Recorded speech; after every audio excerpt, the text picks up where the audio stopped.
we're staying in the football realm, moving on to the NFL. This is going to be our first installment of what will perhaps be a long-running segment in this series. We're going to at least a 4-part series, right?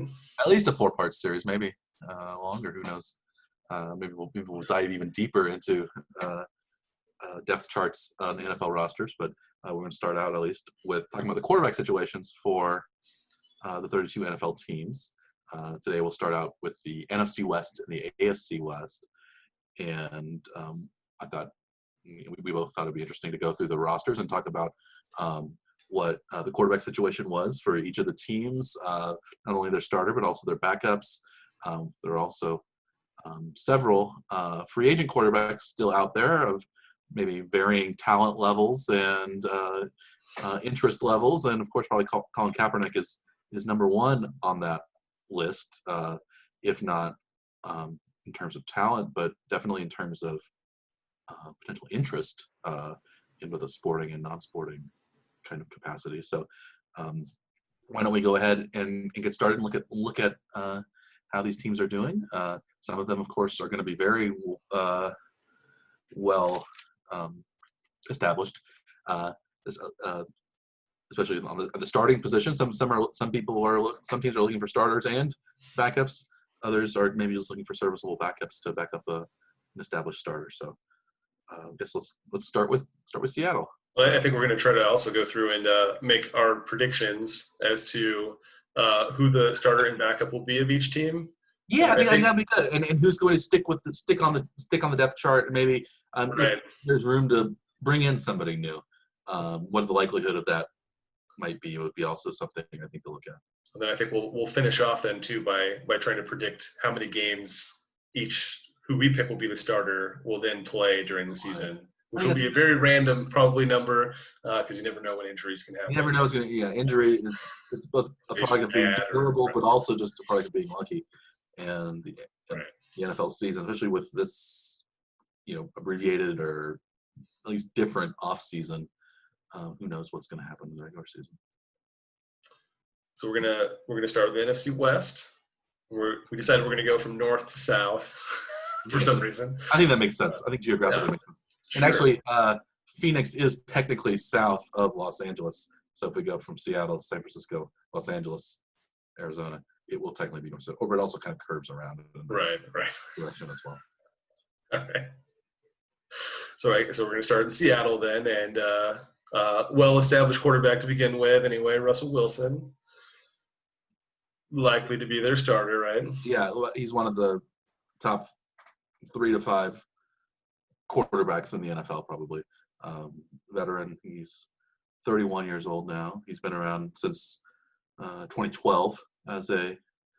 This will be his ninth season starter. Durable. Durable. He's on a big contract right now. At least was the largest contract signed until maybe he was the Goff contract, and then the Holmes contract, of course, is now dwarfed all of those. But he's signed through 2023, if I'm correct. 4 years, $140 million. Last year, he threw for 31 touchdowns, only 5 interceptions, over 4,000 yards. So, and I think the one question about Russell Wilson is, do the Seahawks use him correctly? They have I think a game plan that's not terribly modern according to NFL standards. They still have Schottenheimer running the offense, Brian Schottenheimer, whose philosophy isn't much different from his dad, Marty Schottenheimer's. Pete Carroll's a defensive. Works, right? Yeah, but they're still kind of living like it's 2013 and beast mode is in the backfield, and they can just run him every time when they actually have a. Unless it's 1 yard to go in a Super Bowl, right? Yeah, then they'll throw it. Yeah, they'll throw it when that's when you don't expect it, and then Wilson might throw a pick, but you never know. Yeah, but hasn't missed a game in his whole career, right? Very durable. I think 16 games started played every season. This is 8 straight years. All 8 years of his career, yeah. So, this is one of the teams maybe you think that the backup situation doesn't matter as much, but you never know when an injury is going to hit. Right, right. Yeah. and who might come down with COVID-19. Seattle, of course, was one of the hot spots early on. Right? It seems like it's died down. They've done pretty well up there, but you never know what's gonna happen. That's right. Also on the roster, Geno Smith, former high draft pick for the New York Jets. He's bounced around. He played for the Giants. I think he played for the Chicago for the Chargers. Chargers. Yeah. The Chargers for a year. And now with the Seahawks, he was back up last year. He played it all. He's almost the same age. He's 29, I think. So he's a veteran. He hasn't started for several years when he played for the Jets. But do you think he's a good backup to have? How would you rate Geno Smith as a backup? I mean, knowing you have Russell Wilson, I think he's totally fine. I wouldn't have any qualms going to him. I don't think. I think it's like fine. It's maybe not an ideal situation if that was your guy going in number one, at least anyway. But with Russell Wilson, I think it's totally fine to me. I think they're similar players. I think in style, they're both good passers, runner, threats to run as well. Yeah. So you would think that would be a decent backup. Geno Smith would prove that he wasn't a great starting quarterback, but most teams can't afford to have a great starter as their backup. So very rarely, right? It works out for that. I mean, I guess New Orleans is probably the strangest quarterback situation. At least we'll get to them in a few weeks, I guess, right? But right now, certainly, probably. Yeah. And then also in the mix, Anthony Gordon. He young undrafted free agent from Washington State. He's got a local connection then, right? So state of Washington, other side of the state. He's from. He was the backup to Gardner Minshew in 2018. Of course, Minshew mania has I don't know, but swept the glove. Well, at least swept the Greater Jacksonville area, and it hasn't quite died out yet. Although I think Jacksonville's probably waiting for, as we'll talk about this a little more later, Trevor Lawrence to pop up in next year's draft. If it seems like they're trying to tank this season, more so than previous seasons they've tried to tank. But so we know then that Gordon, he had a good season for Washington State, but that was probably a product of the Mike Leach offensive system there. That everybody has huge numbers at Washington State. This is one of the reasons why, for example, Pat Mahomes was viewed maybe as a not great draft pick because he played for Texas Tech, which is again kind of that same. And Mike Leach used to be the coach of Texas Tech a long time ago, and they've kept that kind of high tempo, high powered offense, and so everybody can put up good numbers in the spread. But so Gordon, I would guess third quarterback, probably just a camp body, maybe a practice squad candidate. Probably practice squad type, yeah. Any chance he upsets Geno Smith for that second spot? I would guess not, probably, because it's very low percentage, right? Maybe if there were a normal preseason, you could say there'd be room for something like that. But again, Smith has a much higher pedigree. He was thought to be a first-round pick. He dropped into the second round, I think, when he was drafted in 2013 or something like that. But I would be shocked if Gordon passed Smith. Might not be as shocked if somebody like Colin Kaepernick were brought in as the Seattle backup. He seems like another kind of good fit for Seattle, a similar type of quarterback. Yeah, probably unlikely though with the veteran in the number 2 spot unless there's an injury. I would say probably too. It could be a good philosophical fit, but probably not likely. Yeah, I was thinking that too. Again, Seattle is probably progressive. I think the Carroll I think is as well. When they supposedly had conversations last year. Yeah, with Kaepernick, right? Yeah, but I think if Geno Smith went down with an injury, I could see them bringing in someone like Kaepernick because again, the only person left is Anthony Gordon, or if Russell Wilson somehow got hurt, that could also be I wouldn't feel great with Geno Smith as my starter. I would feel even worse if Gordon were the only backup. So sure, they would definitely bring in somebody, and then I think somebody like Kaepernick or Deshaun Kaiser or somebody that's still out there. Right. It sounds like we're pretty much in agreement, right? Wilson 1, Yeah. Smith 2. Wilson 1, Smith 2, Gordon 3, if anything, maybe practice squad. So do you think Wilson's? I guess the question is, do you think Wilson will stay healthy again this year? See no reason why not to think that. So yeah, if we're predicting number of games started this year, I'd go the full 16. He's doing a full 16. Yeah. How about you? If you had to bet a 15.5 over under, you would bet the over. I take the over. Yeah. Take the over. For this year. Yeah.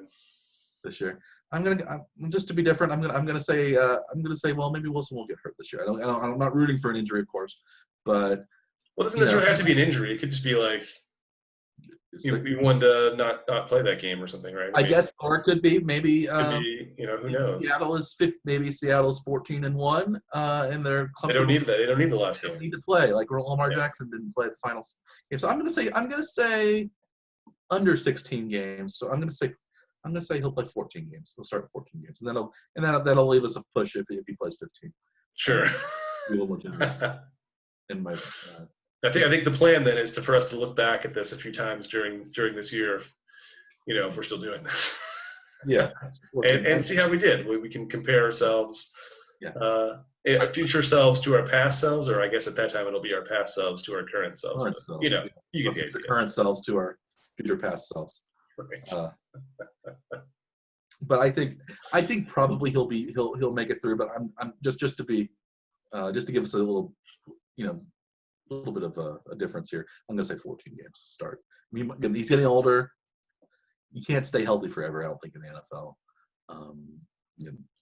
Why not? Usually you see some kind of decline before a drop off, and there's no reason to think it's here right now. But I think Wilson is probably at his, I think he's probably at his peak now as a quality starter. Early 30s, he might be able to go up a little bit, but he also might be on the downslip too. I think he's just about. And it's going to depend on his cast around him then too. So a lot of it. And one of the things that has been a problem is that Seattle does not tend to emphasize the passing game. Although he's got some, Lockett has been a good receiver. DK Metcalf, I think, is an up-and-coming player. So I think he's got some talent around him. We'll see if maybe Brian Schottenheimer is he's gonna pull out the 1991 Chiefs playbook and find Christian Okoye to run up the middle. Never know. It seems to be something he likes to do. So. Should we move on to San Francisco next? Move on to San Francisco, yeah. We also have a clear number one in San Francisco. Right, exactly. With Jimmy Garoppolo in his 7th year as a starter, or as in the NFL. 7 years in the NFL, 3rd year, right, with the 49ers, right, or 4th year of the 49ers now. He played part of the 2017 season. The last part, he started the last 5 games of the season for the 49ers. After the trade, right? And this past year, 2019, was the first year he actually started more than 5 games in a season. It was the only time he remained healthy the whole season. In the offseason, there was actually a little bit of buzz that he might not be the starter, maybe because he was seen as the weak link in the Super Bowl loss. Although he didn't play terribly in the Super Bowl, I didn't think. They were ahead. They were ahead. The defense for most of the game, right? The defense wore out, I think, is the main problem that the 49ers had. Maybe they didn't rely on the running game enough or whatever either. But there was some thought that maybe they'd bring Tom Brady as a replacement for Garoppolo again. But he was already back up to Tom Brady in New England. Got shipped out, maybe because of some conspiratorial minds say that was a Brady and Robert Kraft wedging out power move because Bill Belichick liked Garoppolo better. But yeah, he signed a big contract, 5 years, $137 million through 2022. He had a decent year last year, 27 touchdowns, only 13 picks, nearly 4,000 yards. So he's clearly of the 49ers quarterbacks their number one guy, but he has had trouble staying healthy. And you think, is that and the 49ers were clearly at least kicking the tires probably on Tom Brady. And might kick the tires on somebody else who could be an upgrade. And on their current roster, they have their next two players down are players who were on the roster before too. Although back to Garoppolo, it will be hard. For us, it will be hard pressed to find a quarterback handsomer than Jimmy Garoppolo, who is just dreamy. But even Tom Brady couldn't beat Jimmy Garoppolo in that. I mean, if that were the main factor, you'd think that you'd want him holding the clipboard on the sideline and just have the camera on him most of the game, That's right? True. That's true. Russell Wilson is fairly good looking as well for Seattle, I think, in as far as quarterbacks go. But this was a discussion when Marina's on. We should have had that. Yeah, maybe we'll come back to it. But yeah, let's talk about let's move on from rating the super hunks to the backup situation, which is a little more interesting, I think, for the 49ers than it is for at least competitive. It's more competitive certainly than it will be for the Seahawks. So next on my list is C.J. Beathard. Okay, C.J. Beathard. Yeah. Third year in the league. Third year in the league. Third round draft pick from your favorite university, University of Iowa. The worst. He did play some in 2018 when Garoppolo went down. Garoppolo started the year for the 49ers that year.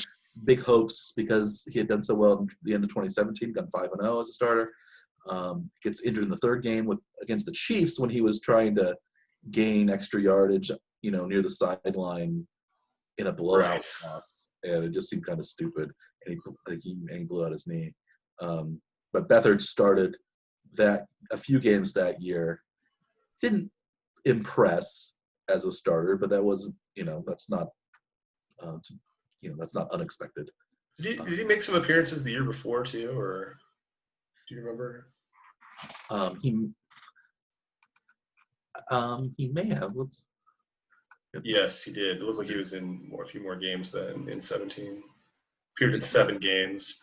He appeared in 7. Okay, so he was groomed, it seems like, as a potential, maybe a tryout then as a starter before they brought in Garoppolo. Right. And he kind of proved maybe that may not have been quite the starter that they. Yeah, if you want to spend the team. Yeah, I think if you do spend a third-round pick on a quarterback, you do think that they can develop into a starter. At least have a shot, anyway, right? Yeah, he started. Yeah, he started 5 games in 2017, went 1-4, 4 touchdowns, 6 picks. Not a very good 69 quarterback rating, so not so great in 2017. That's why better in 18. That's why they brought in Garoppolo. Then 2018, Garoppolo gets hurt, and the 49ers tank that season, really. He's 0-5 that year as a starting quarterback. In 18, he gets hurt as well. I think he injured his wrist in 2018. And then would be replaced as the starter by the number 3 quarterback on the depth chart. Is that Nick Mullins? Nick Mullins, yeah. What do you know about Nick Mullins? Year younger. Mm-hmm. That's the end of my research on him. A little younger. He went. I didn't spend much time on it. I was reading a little bit up about Nick Mullins. Mullins, that same year, had a little more success as the starter than Beathard did in 2018. He went 3-5 as a starter, 13 touchdowns, 10 picks.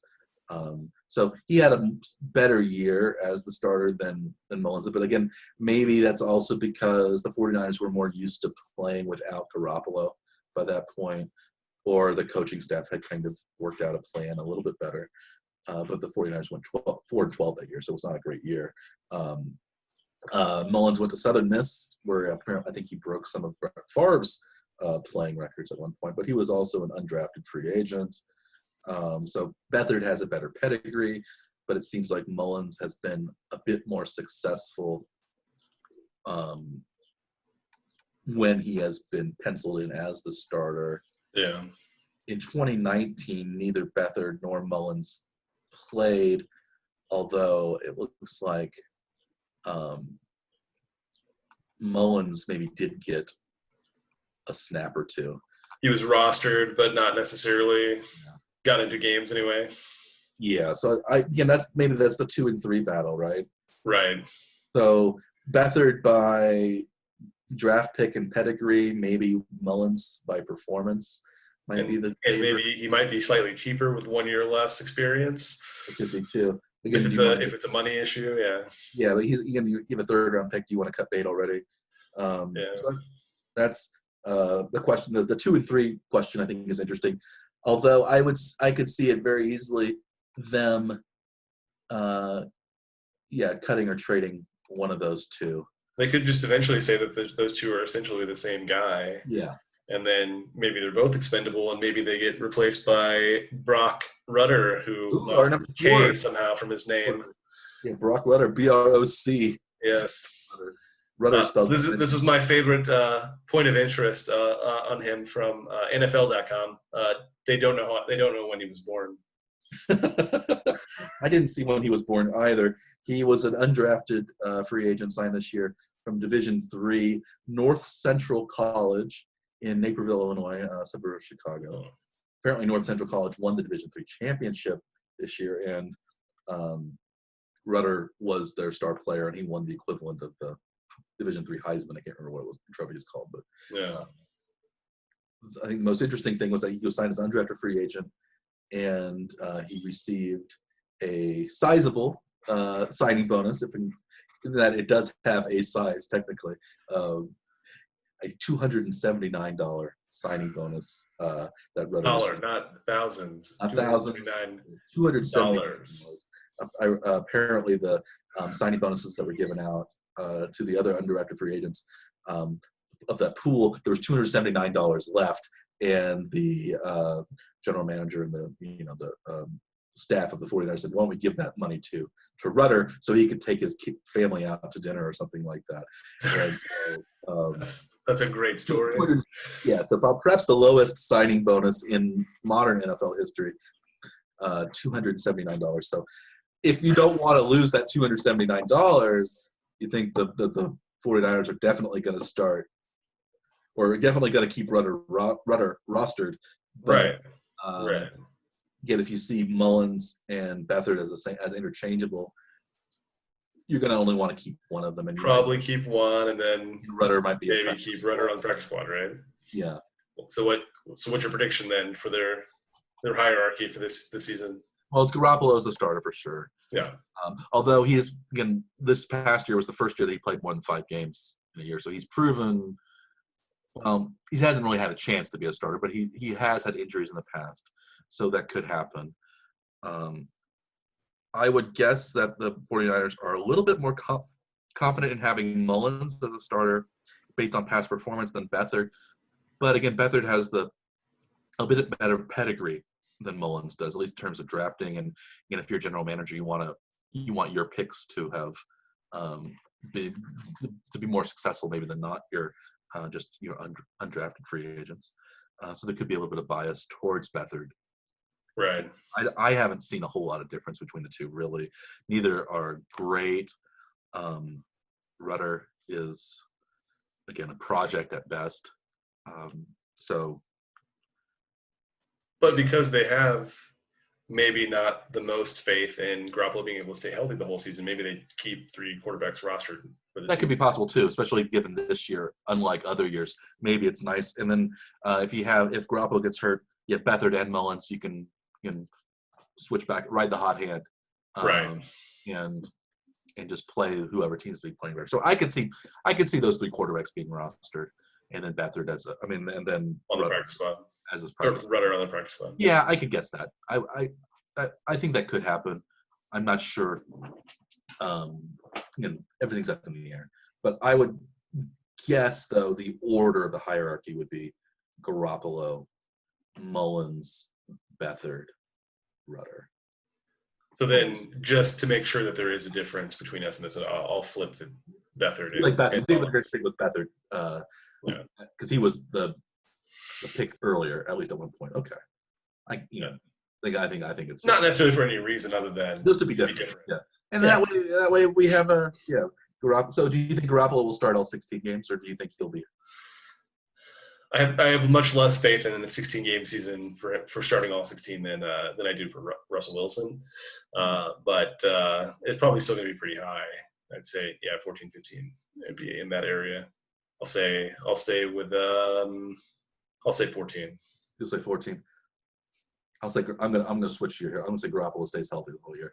I'll say he does another 16 games. So we'll be the opposite of the Russell Wilson. So I'll say 16 Very, games. very good. Oh, we're very different here. So the Beathard Mullins thing will become moot. But maybe Brock Rudder will light it up and pass them all on the depth chart by the end of the year. I think we might both enjoy seeing that the most, actually, though, right?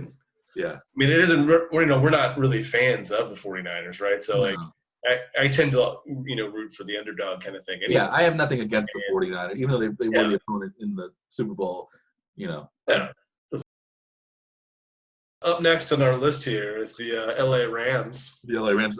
Again, there's probably another relatively set starting quarterback position. Starting quarterback, yeah, but you could, again, in terms of the money they've invested in Jared Goff, right? Rams are kind of stuck with him. Still only 25. Yeah, young guy. I think he signed for 2023, 4 years, $134 million contract extension. Very similar to his situation was very similar to what Mahomes had. Before his fourth season, they decided to sign the contract extension after his fifth year. Unlike Mahomes, they did a 10-year extension. They only did 4 years for Goff, which was probably a smart move not to do a super long-term deal with Goff because Goff, of course, is no Mahomes. He has proven to be better than some early picks like Mr. Trubisky or somebody like that, but and in a very good offense, I think Goff can be a serviceable quarterback. 2018, he had 32 touchdowns, 4,688 yards passing, only 12 interceptions. Last year, his passing yardage was almost the same, but he dropped to 22 touchdowns, 16 interceptions in a disappointing Rams year. I think a lot of that is like directly tied to Gurley's performance, though, too. Yeah, without the rushing threat, Gurley had a great rushing and receiving threat. His knee injuries and stuff, and he was shipped off to Atlanta. Run out of steam at the end of 18, and then was not back to his 2018 form in 2019. Yeah, it seemed like the backups that they brought in could be okay in 2018, but then they weren't as good in 2019. Yeah. I don't think the receiving core was not as strong either, and Goff is not somebody that's going to lift up his supporting cast. He needs a very strong supporting cast, and I think maybe the league also caught up to Sean McVay a little bit, who was the darling of 2018 for sure. Everybody was wanting to hire coaches that were affiliated or at least had lunch with Sean McVay at one point, right? And anywhere nearby, and they were on the short list at everywhere. Right? Yeah, coach was like that. Cliff Kingsbury hire was kind of like that. But it seems like McVay got a little bit exposed maybe by the Patriots in the Super Bowl because he only scored 3 points against a fairly porous. Probably the most boring game I've ever watched. That was a horrible game. That was not a good. It was not a great defensive struggle either. It seemed like maybe the defensive schemes were good, but it seemed like inept offenses for the most part. After the league seemingly did everything it could to make sure that was the matchup and not what would have been the exciting matchup. Saints and Chiefs, right? Saints Chiefs. I think even the Rams Chiefs would have been more excited. I think there would have been high scoring. But yeah, I think Goff is, again, we'll talk about another quarterback when we talk about the Raiders. We're talking about Derek Carr, but I think his ceiling is kind of average to above average. We already kind of know what that ceiling is, though, too, right? Yeah, I think he has had a player that you're still trying to see what they have. Like he was the number 1 draft pick at one point. It seemed like he was a bust after his first year when he played for Jeff Fisher, but then Sean McVay comes in. He kind of resurrects. Maybe you see like maybe what Trubisky was. Although Trubisky's had 3 seasons now to prove himself, but Goff, I think his arm strength is maybe average at best. He gets rattled, it seems like, fairly easily. He can, again, if things go his way and things are scheduled and like he doesn't have to improvise too much. I think he's fine, but there's only if like in 2018 the Rams have a superstar roster around him, I think Goff is good enough to be a Super Bowl winning quarterback, kind of like Garoppolo. I think he's good enough to be that guy, but the Rams had a short window of having that great roster because they had to pay Goff at some point, and and or Gurley. They paid Aaron Donald, again, deservedly so for Aaron Donald, who's the best defensive player in football, and he disrupts so much. But I think, again, maybe the Rams can come back a little bit, but I think 2 years ago was their best shot at Super Bowl for a while, and maybe their best shot with Goff. If McVay is the genius, though, that he seemed to be a few years ago, then it's a possibility any time, right? Yeah. Well, it seems like the Rams are also very committed to keeping Goff because they got rid of their backup from last year, Blake Bortles, who was, he led the Jaguars to an AFC Championship appearance, but of course he was also a high-ranking pick who was fairly disappointing. I think he was a number 3 overall pick. But yeah, he was the backup last year. He is currently a free agent, so maybe the Rams might bring him back. I don't know, but they're after Goff, it's pretty wide open. Seems open, right? So yeah, we've got John Wolford from the undrafted free agent to the AAF. Yeah, Wake Forest. He was cut by the Jets in 2018, picked by them first, but then he's been on the practice squad, I guess, last year for the Rams. Right. He played the Arizona Hotshots of the Association of American Football. Was that what it was? Alliance of American Football. Alliance. The first of the 2 failed leagues that was around last spring. Spring before last. Yeah. Right? Yeah, it was the year before the XFL. Spring of 2019. Yeah. He was the passing leader in the AAF, but season did not finish because the AAF collapsed. But he had a good performance, though, from what I remember. I remember watching a couple of the games. I don't remember seeing him in particular, but so he is. It seems like the number 2 right now. But by experience of having been on a roster before and has played in some professional football, but not in the NFL. Because he's at least a year out of college. He did a little bit of pro football. The other people on the Rams roster are even more unknown, it seems like, when it comes to their NFL quality. So 2 undrafted free agents from this season, Josh Love and Bryce Perkins. Yeah. And again, which one is 3, which one is 4, who knows? But Josh Love, not to be confused with Jordan Love. They both were from the Mountain West Conference. Josh Love played for San Jose State, undrafted free agent. Jordan Love, of course, who we'll talk about more. When we get to the NFC North, I guess, right? NFC North, and maybe next time. Went to Utah State.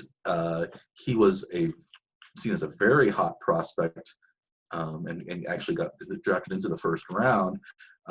Although his draft stock maybe was a little bit lost some of its luster because of his relatively poor performance in the 2019 season.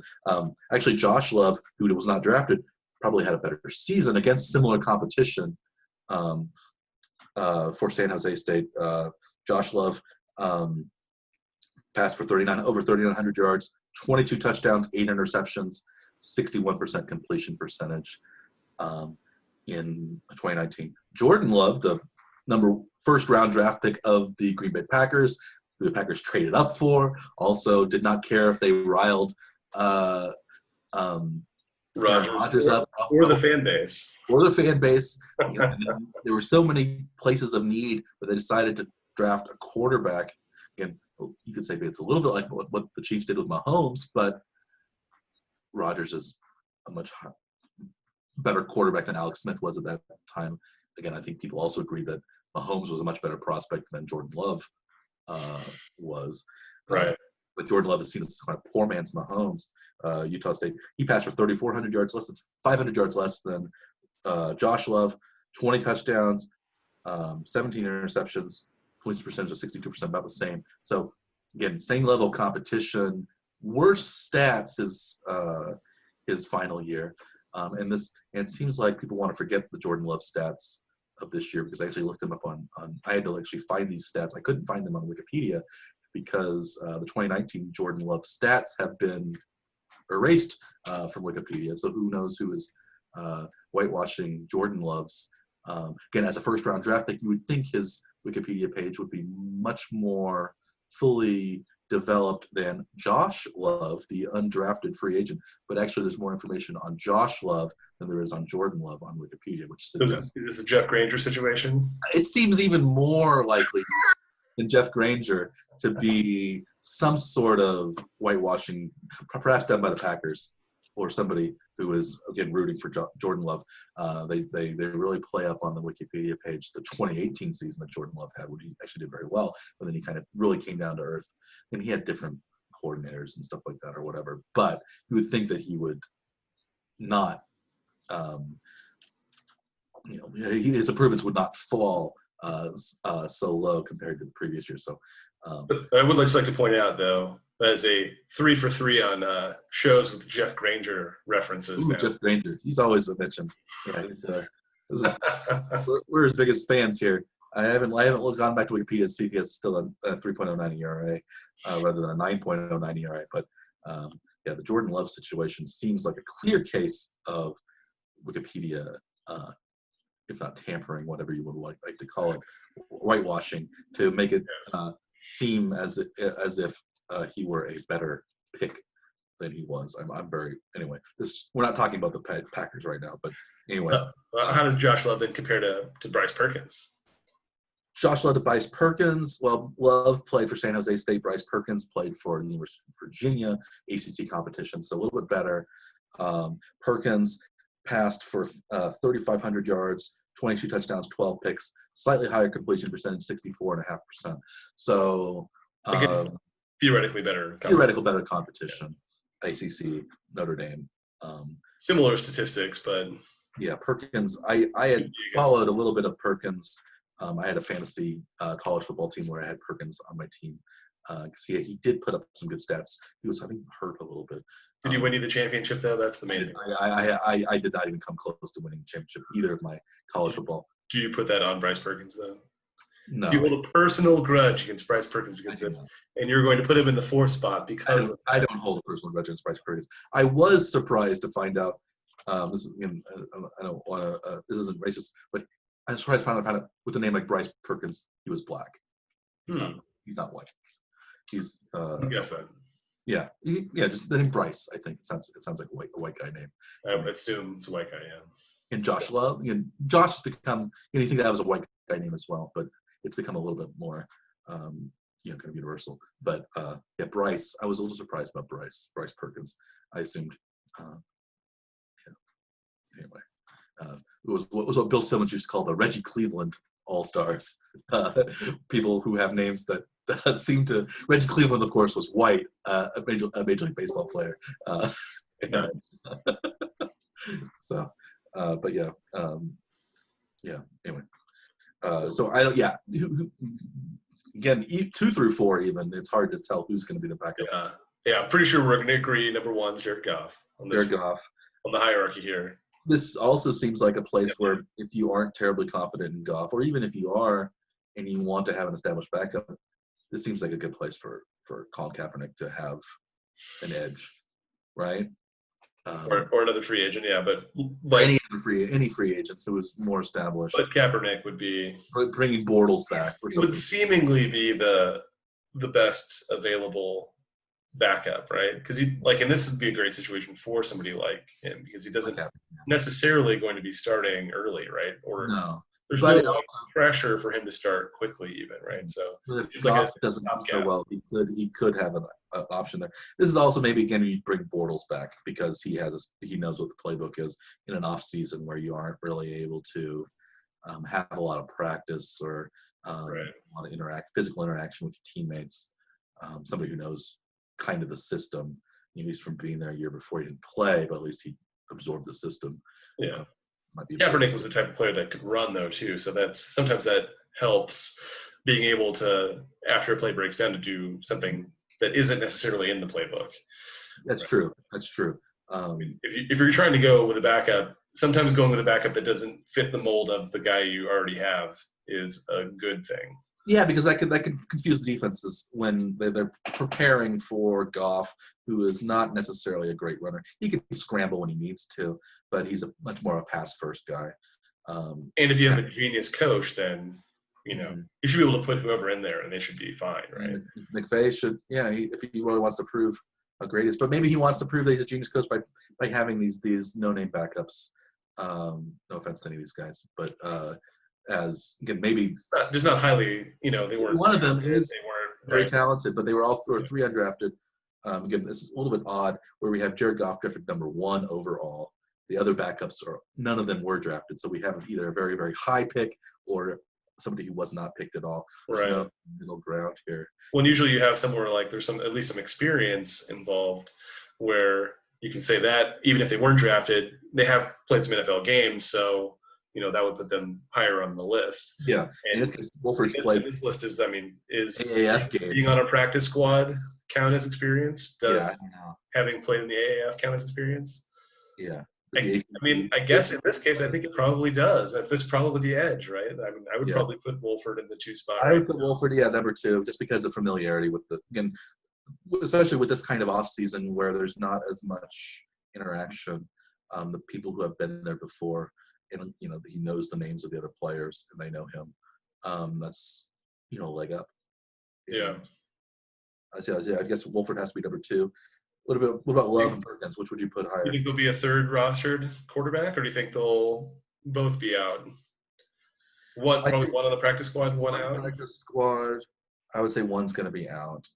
I'm going to go. I don't know. I'm going to pick John. I'm going to go Josh Love as the one they're going to keep and Perkins out. But I have no. Yeah, I would actually probably guess Perkins would be in as the practice squad guy. And then Josh. Yeah, I can only because of Virginia versus San Jose State. Right. Exactly. Yeah, that makes sense to me too. But that doesn't mean that they won't perform equally or differently in those only two preseason games to figure things out. So. Yeah, because I think the NFLPA doesn't want any preseason games.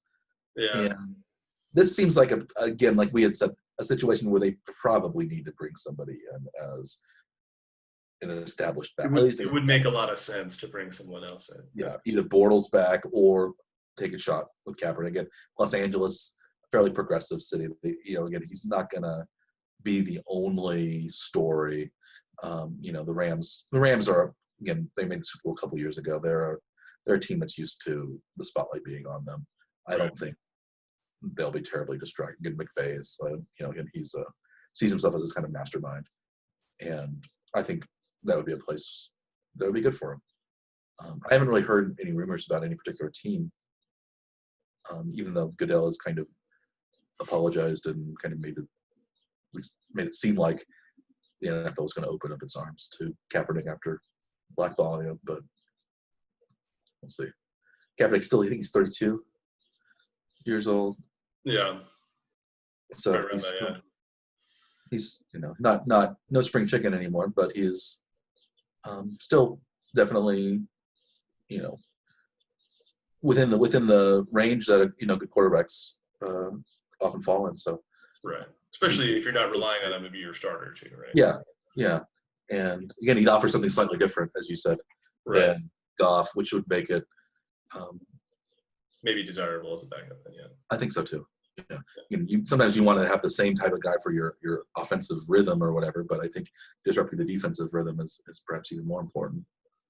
So we saw that with the Chiefs too, right? I mean, going to a less mobile quarterback even this year, last year when Mahomes was down and we had Matt Moore and Henne fill in, right? I mean, they're far less mobile than so. It's just a different style. They're running to be disruptive enough to be just different enough, just to throw everything off, right? So, or we could see when the Chiefs played a team that like the Jacksonville game, When Foles, they were prepared for Foles. When Foles went down, Minshew actually was very successful against the Chiefs because he was different and they hadn't expected it. So I think that can be an advantage to have a quarterback who's very different backup.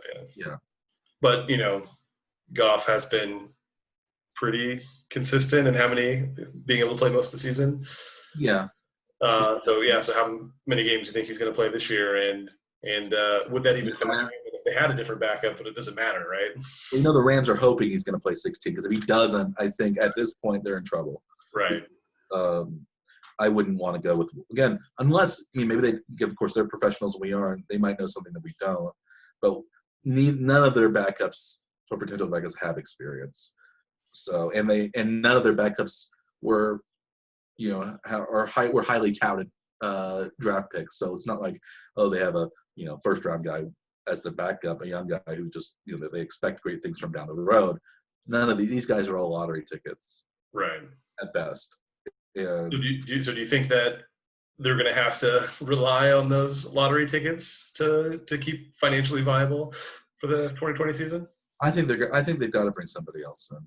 I think they could say. I think it's a little bit like Belichick with Stidham. They can say, "Oh, Stidham's our guy. He seems like a good guy," but they're really looking for somebody. And maybe we have to base this off of the information we have. The information we have. Okay, so I'll say. You say they'll skate through and get all their games out of Goff, or do you think their lack of preparation as of today will cost them, and they'll have to play most of the season with relative unknowns? I think they will skate through with Goff. Plays the whole season. I will say Goff plays the whole season. I think I'll make the bold guess here and say that their lack of planning will bite them, and Goff will make a much lower number of starts. Ooh, okay. I won't surprise me, but I'm not because of poor play, but it's like that. If it's the threat of injury when you can't afford injury seems to be when injury happens. That could be from my pessimistic standpoint. A lack of preparation. Yeah. So let's say they signed Bortles or had kept Bortles as their backup. You think Goff would have probably in this season he will play all the games. But if they do not have that insurance policy, exactly, that's what I'm saying. If between now and game one of the season, if they have not brought another quarterback in, Goff will get hurt early in the season. I'll say he only makes 5 starts this year. Ooh, 5 starts early on. Wow. Okay, I like that pick. I'm not bold enough to make that pick, but I like it. So do you think and you said you think 2 is Wolford, 3 is Perkins. I said 2 is Wolford, 3 is Love. Right. But who knows? I think the Rams. It seems like that so far, especially they seem the most ill prepared. Because at least the Seahawks have a Geno Smith as a it's a capable backup if he's not a flashy upside backup. Well, that's the exact opposite scenario, right? They have a capable backup to fill in if something happens to their clear number 1. Yeah. Right. So okay. So I think the Rams. Yeah, that's again like we said. I think maybe bringing in somebody who sounds like a good idea. Kaepernick, especially since he seems to be, I think, the premier name out there right now. Right. The Cardinals. Arizona Cardinals. All 4 teams here have a clear in this division. Have a clear number 1. Right. Very young starter here with Kyler Murray in his 2nd season. Mm-hmm. He's the number 1 overall pick last year. They actually shipped off the previous first-round draft pick, Josh Rosen, to Miami, where he's kind of in limbo right now. I didn't think Rosen had a terrible start his first year. He was not very good. They had a terrible offensive line, but when they brought in Kingsbury, he wanted his own guy, and he wanted somebody like, again, kind of like Pat Mahomes, whom he coached in Texas Tech, and Kyler Murray out of Oklahoma was kind of that player. Shorter, maybe more of a runner, probably much more of a runner. You've at least seen him before, right, in college, like on the field, right? So on the field, Heisman Trophy winner, number 1 overall draft pick, had a solid rookie year as well. He started every game, I believe. 3,700 yards passing. It's kind of up and down from what I remember. Like I think he had some pretty good games really early too. Even Yeah, I think for a rookie, you're going to have some ups and downs. But I think it seems like things are trending up for him. mm-hmm. He had a much better rookie season than, say, Jared Goff had as a rookie. Right. I think his rookie year is probably comparable to somebody like Russell Wilson, who, again, was on a much better team when he was drafted. When he came in, he started as a rookie. I think he was third-round draft pick, but again, he had the all-world defense, Legion of Doom defense, and then great running game. It seems like the Cardinals are really betting on Murray because they're bringing in DeAndre Hopkins. They got as their new number one receiver, one of the top 5 receivers probably in the NFL. Again, seems like they fleeced Bill O'Brien by giving David Johnson, right? Who was not slated to be their starter. He was also at a very high salary, basically trading him even for Hopkins. So Murray has no shortage of weapons to throw to. Still, Larry Fitzgerald is there. It was aging, but still very good, though, right? I mean, and as a possession receiver, somebody who needs to catch something, right? That's a great veteran receivers. Hopkins has been around as well. Right. Murray had he also had 540 yards rushing or so last year. So he's a threat to run, threat to pass. So it seems like this is he is poised to solidify himself as one of the better starters in the league. Maybe not running quite as often, at least anyway, as a Lamar Jackson too. So maybe the threat of injury is a little lower. But still, how much risk is my quarterback, right? So, but Murray is smaller than Lamar Jackson. I think Murray. You remember one of the questions about Kyler Murray was his height, whether he was tall. And again, those questions Russell Wilson as well. Neither of them are 6 feet tall, I don't believe. Right. That was an old. Also had a short game. Number that was seemingly more important before Drew Brees, I guess, right? So yeah, but taller quarterbacks, you can see over the line a little bit better. There is an advantage to being a little bit taller. Mahomes is, I think, 6'3", not super tall, but again, taller than I am, but not as tall as you are, but taller than big. I think anybody shorter than me is a little guy. So that's just what I always assume. Anybody shorter than me as a professional athlete might have trouble unless you're a running back or maybe a wide receiver like Tyreek Hill or cornerback or something. There's certain positions you don't have to be too super tall, but sometimes it's an advantage for a running back maybe to be shorter. Again, if Murray's, but probably don't want your offensive lineman to be too tall, right? Because then your quarterback can't throw over him, right? Yeah, well, tackles are usually pretty tall. You don't have to be that big. It's better to be tall. But you don't want all those arm angles that he could throw around anybody. Right. But yeah, Murray, it seemed like, again, his question, I think, is also durability. Can he hold up? He's not a big guy. Been okay so far, though. Survived his first year. He survived his first year. Patrick Mahomes survived his first year as well. Then he got hurt. And he is he's larger than either, larger than Murray, larger than, Russell Wilson as well. So. And that was kind of a fluke injury, though, too. Yeah. So it wasn't like his body breaking down kind of injury. Like possibly Tua. Yeah, Tua. I would worry about Tua because of that injury. Yeah. But it's like a series of injuries. A catastrophic injury could lead to future injuries later. I think being chronic. Yeah. Hips and knees and ankles. Yeah. Yeah. I'm when we talk about the Chargers, I'm fairly pleased that they got. At least if I were a Chargers fan, I would be pleased that they got Herbert. I think he is a safer pick than Tua. Tua might have more upside, but I think Tua has a much lower floor than Herbert. But I think Murray, it seems like, again, maybe people are figuring him out. Who knows? He might have a lot of times there's a sophomore slump.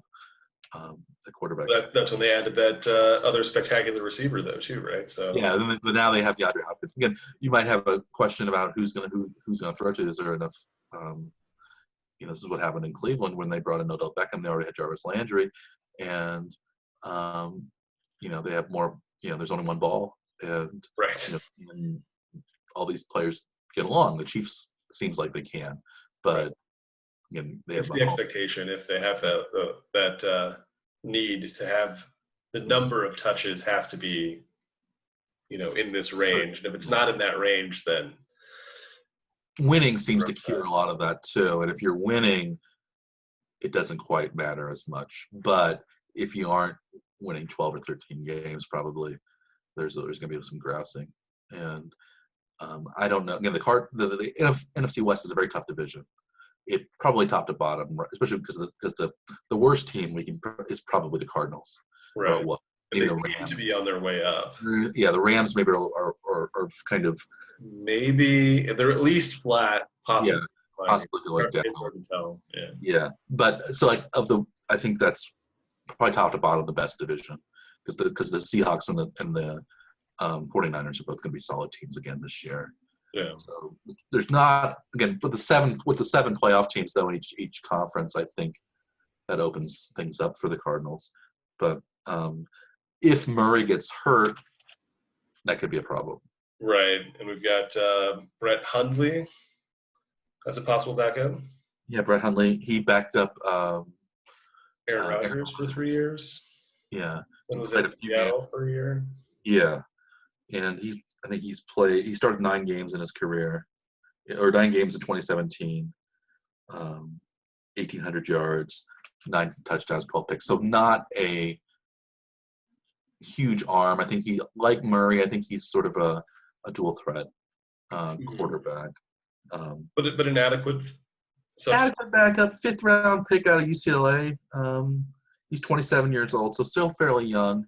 He's been behind some very well-seasoned quarterbacks then too. That's true. Yeah, so he's picked up any of that, then he's bringing that into Arizona where he was last season too. So yeah, he's used to being a backup, I suppose, and that's something again that he's not going to complain about. Not getting maybe he is. I don't know, but he was. I don't think Murray's going to struggle necessarily, but he might not have the success that people are maybe predicting for him. Again, the second year, sometimes the second year is tough, not just for the players, but for the coach as well. People start to figure out your system, and especially when you are unable maybe to implement new wrinkles as easily, and you rely more on what you did last year in old film, that could be a problem. Because now everybody knows kind of what they did last year, and if they can't change it up much this year, well, you have a way to defense their team. So who knows? I'm not predicting that the Cardinals will be terrible, but I don't. They were 7-9 when they were last year. I think so. So, but I think there's still. But now with some more weapons and. Yeah, I think they're still number 4 though, in that because I think the Rams still have a better defense and a more established passing game. But as I said, if Murray takes a big leap in year 2, then that really changes the whole equation. Yeah, the whole thing. And if he takes a big leap, they could challenge San Francisco and Seattle. Because I don't think Seattle and San Francisco have gotten much better. They are, again, I think, kind of on the same level. They seem to be like holding on to where they are anyway. I don't necessarily think that they're, trying to improve or on the fade side of like a peak that they've already had. Right? In San Francisco, they got rid of Buckner and they sent him to Indianapolis, and they drafted a new defensive tackle to take his place. So again, that was their best. Their defensive line was their best unit probably last year, and it might not even be as good as it was. So it's hard to say. They brought in some. They were in the Super Bowl last year, so you tend to assume that they're at least a playoff team. Yeah. As of today. Yeah, right? you would assume. Yeah, Seattle. Yeah. And then depending on how the season goes, you may revise that. But as of now, you assume that they're probably headed to the playoffs, right? Yeah, I would assume that. Yeah. So also fighting Super Bowl losers sometimes do have a bigger letdown than Super Bowl winners do. For example, like when Atlanta Falcons, they haven't made the playoffs since they were in they lost the Super Bowl. But right after that, you still assume they're a playoff team. Yeah, you would until they show they aren't, right? Well, you would say that for the Rams, and they weren't this year. So right. last year. So yeah, who's number 3 on the or So we've got 2 other quarterbacks on their roster right now. Drew Anderson. yeah, he's undrafted free agent. Right. He was on the practice squad last year. They rostered him for 1 game last season, I guess. Out of Murray State, not known as a football powerhouse. So who knows what they have with him? And who's the other guy's kind of interesting. Was Chris Streveler. Yeah, former South Dakota Jackrabbit, I believe, and he was a CFL player the last couple of years for the Winnipeg Blue Bombers. Part-time starter. They won the Grey Cup. I think he was the backup to a quarterback who was injured in both seasons he was in the CFL, from what I had read at least. Anyway, so he came in early in 18 for the quarterback who was injured to start the season, and then did not play the rest of the year. And then the same quarterback then was injured late in the season the second year, and I believe Streveler finished that season So out. a Nick Foles type of situation where he would win the. Or somebody else got him to the playoffs, and then something like that. I don't know if he played in the playoffs. I didn't see that part, but it looked like the latter half of the season he was the quarterback for the team anyway. Yeah, he was like a dual threat player, like Murray, maybe like Hundley. So yeah, I don't know who I like. He has a little more experience technically, I guess, than Drew Anderson, because he has that CFL. But yeah, it's always hard to tell if the CFL translates well to the NFL, right? Yeah, Anderson was with the team last year. Neither of them are from great college programs. CFL, CFL's a little different. Yeah, Drew Anderson has the advantage of having been with the Cardinals for a year before Streveler is here, right? Yeah. I think both of them are probably practice squad. Yeah. It's probably 2 quarterbacks on the roster, and it's most likely Murray, Hundley in the 2 spot, right? Mm-hmm. And then my guess would be, maybe they are enamored with Streveler and would let Anderson go. I don't know. I'm gonna guess Anderson. I'm gonna say Streveler is a gimmick. Is out. But I'll say Streveler is a gimmick, but they decided to keep him anyway. Okay. Maybe he can be a gadget type of player. Yeah. Taysom Hill type. Maybe they see something like that. That'd be a fine model to look after. I mean. Yeah. Yeah, I think that could be. Taysom Hill's gotten paid pretty well here recently too, so that if that's a possibility, then if any other team follows it, then there's going to be a lot of happy players out there that are. Yeah, I don't quite understand Taysom Hill love, but especially when you have Jameis Winston as the backup, because I think if I say Winston has more upside than Taysom Hill does as a starting quarterback, if he can figure out the interceptions, but who knows? So how many starts does Kyler Murray get this year for the Cardinals? I'm gonna say Murray does not start every game, because I think the grind of the NFL season will get to him, because he's a little. I think he made it through his first year. I'm not sure he'll make it through the second year again. Most quarterbacks, at least every couple of years, do get hurt for a few games, and that's something you need to have a solid backup. I think Hundley is fairly solid as a backup. He's not super flashy and elite, but I think he can hold down the fort. So I'm going to say Hundley will have to start a few games, just like he did with Rodgers when he started 9. I don't think he's going to have to start 9 games. I'm going to say Murray might play 12 games. I think Murray might have an injury to deal with. So I'm going to guess 12 games for Murray. I'm probably leaning towards Murray probably starting them all this year, I think, actually, because it's just my hope is, anyway, that he learned enough about what kind of hits he can take from his first season. He survived that to start all the games last year, and it's hopefully. You think my guess, at least, anyway. No. My question is, one of the questions is, do you think there will be more injuries this year because of the off season? The weird off season, will that lead to more injuries during the regular season? I don't know. I think maybe the lack of preseason, or at least the reduced preseason, may help reduce injuries, actually, for just not having those extra games, those extra collisions, those extra trying to run with somebody hanging on you kind of thing. I think it may actually I lead think to I think it could go either way too. Yeah. injuries. I think maybe again you think that you're building up a little bit of endurance during the preseason, and you're a little more battle tested by the time you get to the regular season. I would think it would lead more to a lower quality of play, but not necessarily a more injury-prone play. Would be my guess. I mean, unless they're like injuries from not being prepared, right? Yeah, lack of training, stretching, something like that. Again, you think like groin pulls, not like hyperextensions or something that are caused by like being tackled while doing something, right? Something like that. But yeah, but okay. So you think so? We're kind of the opposite. All these things we think. I think Wilson will maybe get hurt. You say he's gonna stay healthy. Right. You think Garoppolo will get hurt. I think he'll stay healthy. And not necessarily hurt. I just kind of missing like 2 games though. Right? I think Goff will stay. Healthy. You think he might get hurt?